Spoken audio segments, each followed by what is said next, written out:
Selamat malam Ibu, Bapak, dan Saudara yang terkasih dan yang mengasihi Tuhan.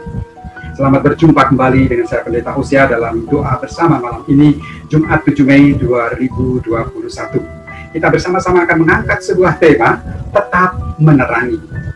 Kita berdoa. Terangilah hati dan pikiran kami dengan kuat kuasa Roh-Mu yang kudus ya Allah. Dalam doa bersama kami, ketika kami merenungkan sabda Tuhan mendasari doa bersama kami, pun dalam kehidupan kami selanjutnya, terkhusus dalam situasi pandemi. Dalam Yesus kami berdoa. Amin. Saya akan mengajak untuk kita membaca Alkitab kita dari kitab Yesaya pasal 5 ayat yang Yesaya pasal 42 ayat yang kelima sampai dengan ayat yang ke-9. Namun saya akan membacanya pada ayat yang ke-6 saja, Ibu Bapak dan saudara-saudara. Ayat yang ke-6 demikian, Yesaya pasal 42. Aku, Tuhan, telah memanggilmu dalam kebenaran.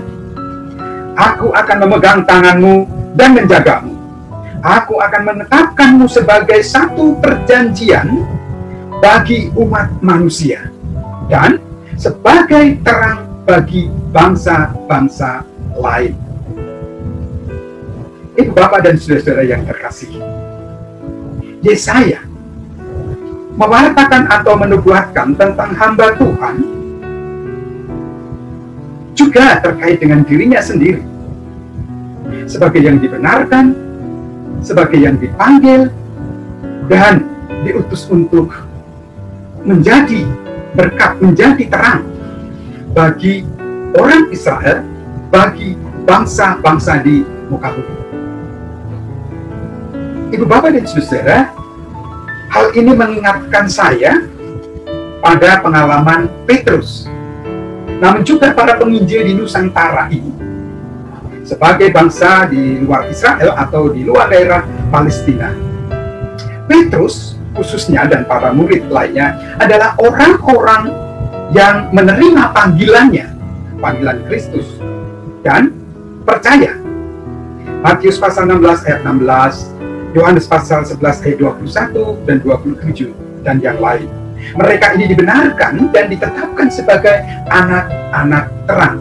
Yohanes 12 ayat 36 dan Tesalonika 5 ayat 5, Efesus 5 ayat 8. Anak-anak Allah, orang-orang atau umat perjanjian baru karena Kristus. Mereka ini ditetapkan sebagai dan untuk menjadi terang bagi bangsa-bangsa lain, bagi pulau-pulau, selain juga tentu bagi umat Israel sendiri. Bahkan Allah dalam Tuhan Yesus Kristus menetapkan dan mengutus mereka berkenan menyertai, menuntun dan melindungi, serta memberi kuasa dan karunia dalam Roh Kudus.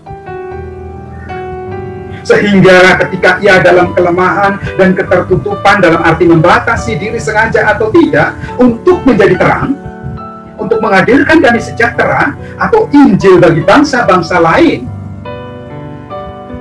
bagi yang berbeda, Tuhan menuntun, Tuhan membimbing, Tuhan meluruskan, seperti dalam pengalaman Petrus, dengan memberikan penglihatan serta mendorongnya untuk melayani dan menjadi berkat, memberitakan firman-Nya baik bagi Israel, dan khususnya ketika itu Cornelius dan keluarganya, orang asing, bangsa lain, orang yang berbeda. Kisah Rasul pasal 10 ayat pertama dan seterusnya. Sebagai anak-anak perjanjian baru, saudara dan saya, bagaimana? Akankah kita di tengah-tengah perbedaan, akankah kita di dalam situasi pandemi ini, kita tetap menjadi terang? Atau telah menjadi surut, memadamkan serta mengecilkan, atau mungkin malah mengesampingkan penyertaannya, karunia dan kuasa Roh Kudus? Atau justru kita menjadi semakin sadar, semakin disemangati Seperti para penginjil di negeri ini, jauh dari negeri seberang, mereka datang untuk menyampaikan terang kabar baik. Seperti Petrus ketika ia sadar dengan penglihatan itu, serta kehadiran Roh Kudus di keluarga Kornelius dan orang-orang yang berdekatan, sehingga ia bertutur, "Sesungguhnya aku telah mengerti bahwa Allah tidak membedakan orang. Setiap orang dari bangsa manapun yang takut akan Dia dan yang mengamalkan kebenaran berkenan kepadanya." Kisah Rasul pasal 10 ayat 34 dan 35. Demikiankah kita? Mari kita jawab. Tuhan Yesus memberkati. Amin. Kita bersatu di dalam doa. Terima kasih ya Allah. Kami bersyukur untuk terang firman-Mu melalui nubuat Yesaya dan pengalaman Petrus. Engkau kembali menuntun, membimbing, dan mengarahkan langkah kehidupan kami sebagai yang telah Tuhan bawa dan masuk dalam kebenaran. Bahkan Engkau berkenan menetapkan kami, menyertai, menjaga, dan mengaruniakan dengan kuat kuasa Roh Kudus. Biarlah dengan itu kami terus mampu menerangi situasi yang gelap karena pandemi, yang berdampak pada kesehatan, pendidikan, ekonomi, pengetahuan, teknologi, informatika, stabilitas politik, dan yang lainnya. Juga gelap karena perbedaan yang ada, suku, adat, ras, agama, dan yang lainnya di negeri ini. Demikian juga gelap karena berbagai bencana, banjir di NTT, badai, cuaca ekstrim, gempa di Malang, tanah longsor, gunung yang masih terus erupsi, dan berbagai bencana yang lain. Demikian juga gelap karena situasi lingkungan yang rusak, yang berdampak pada gelapnya kehidupan sosial, kehidupan budaya, hutan yang rusak, air yang tercemari, dan sungguh memprihatinkan. Demikian juga kegotong royongan dan kebersamaan, nasionalisme yang mendorong dan menopang pada internasionalisme bangsa ini. Demikian juga dengan berbagai situasi-situasi lain yang dalam kegelapan.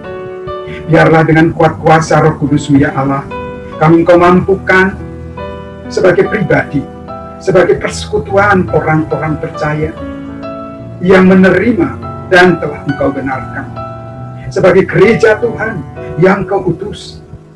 Demikian juga pemerintahan di negeri ini, aparat yang Engkau beri amanah, serta berbagai lapisan masyarakat di negeri ini, untuk menyatakan terang Tuhan, menyatakan kasih karunia-Mu yang menghadirkan damai sejahtera, serta kemuliaan nama Tuhan, kehidupan yang lebih baik.